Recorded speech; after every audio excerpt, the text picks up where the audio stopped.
Alright, 6th grade. So in our sketchbooks today, we're going to be working on our enlarged personal objects. These personal objects could be anything from something you wear frequently, a memento that you have, something that your grandparents gave you, anything like that that you really identify with and tells about your personality.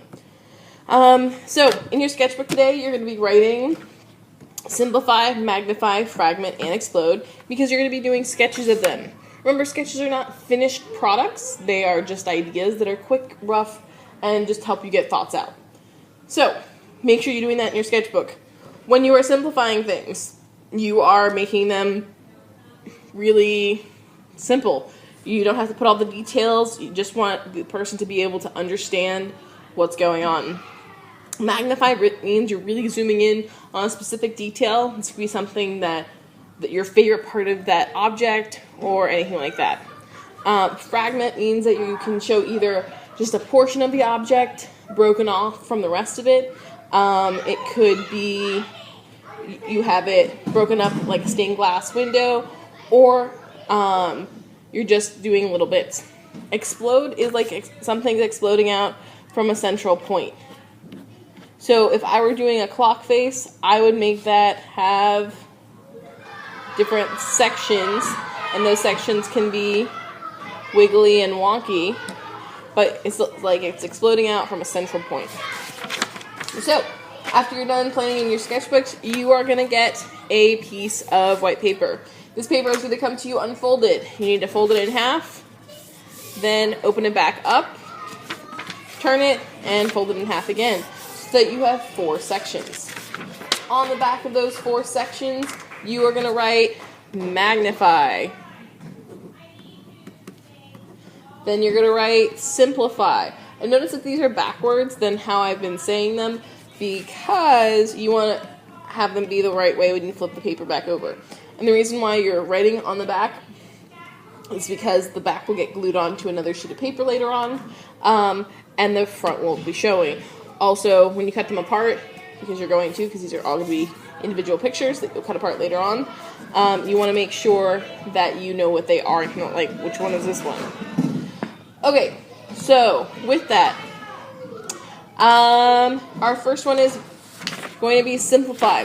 So when you're simplifying, like I said before, make sure you're looking at your object and you're really stopping and thinking about the simplicity of it, just getting the basic idea out. That's what I like to say to people. It's just the basic shape. So you don't have to do all those little fine details.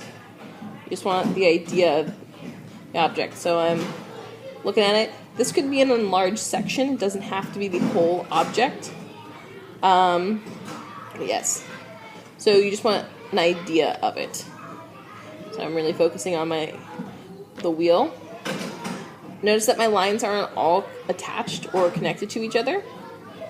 That's completely fine in the simplify.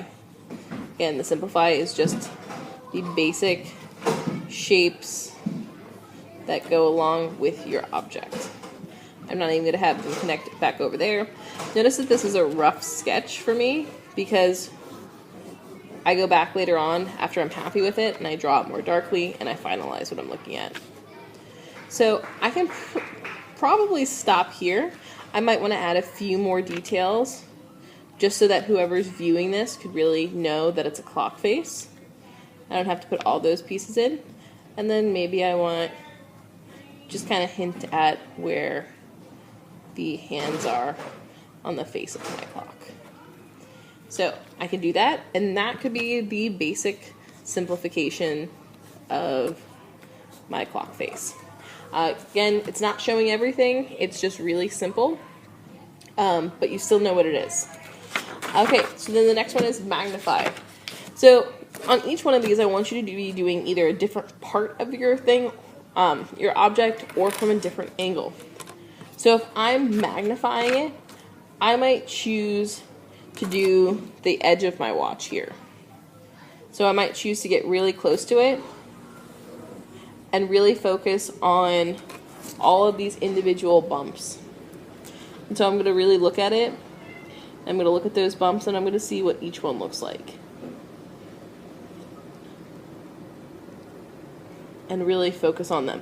And of course, when you're doing this, you want to spend a lot of time on this one, because when you magnify something, it's showing all those details and you're really showing how much you care about it.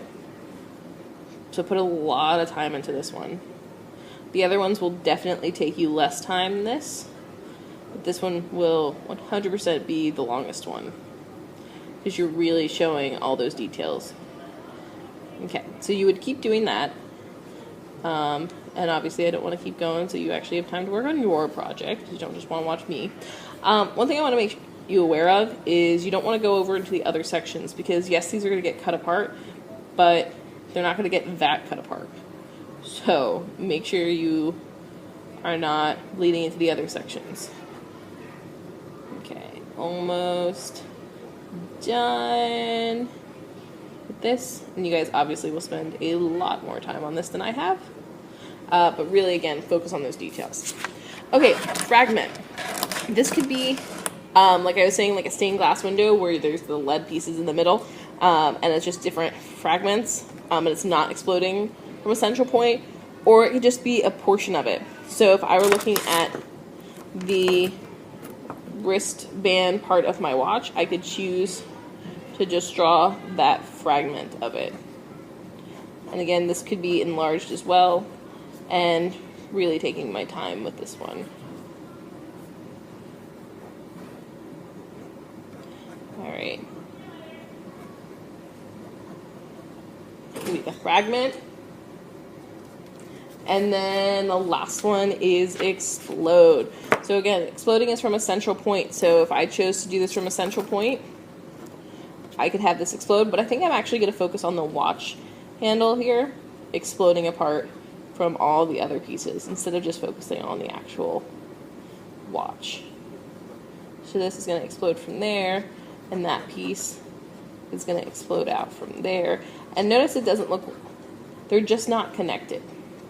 So that can work as your explosion. And then this is no longer connected over here. And they're moving out from each other in a central, from a central point. And notice that my central point isn't like smack dab in the middle of my paper. It can be lowered down. That's completely fine. But alright, so this is what we're going to work on. We are going to wind up coloring these in oil pastels, but I want you to try today to get all 4 of these done. Remember on the back to label them like this so that when you flip it over, they are the way you want them to be. If you have any other questions, just let us know.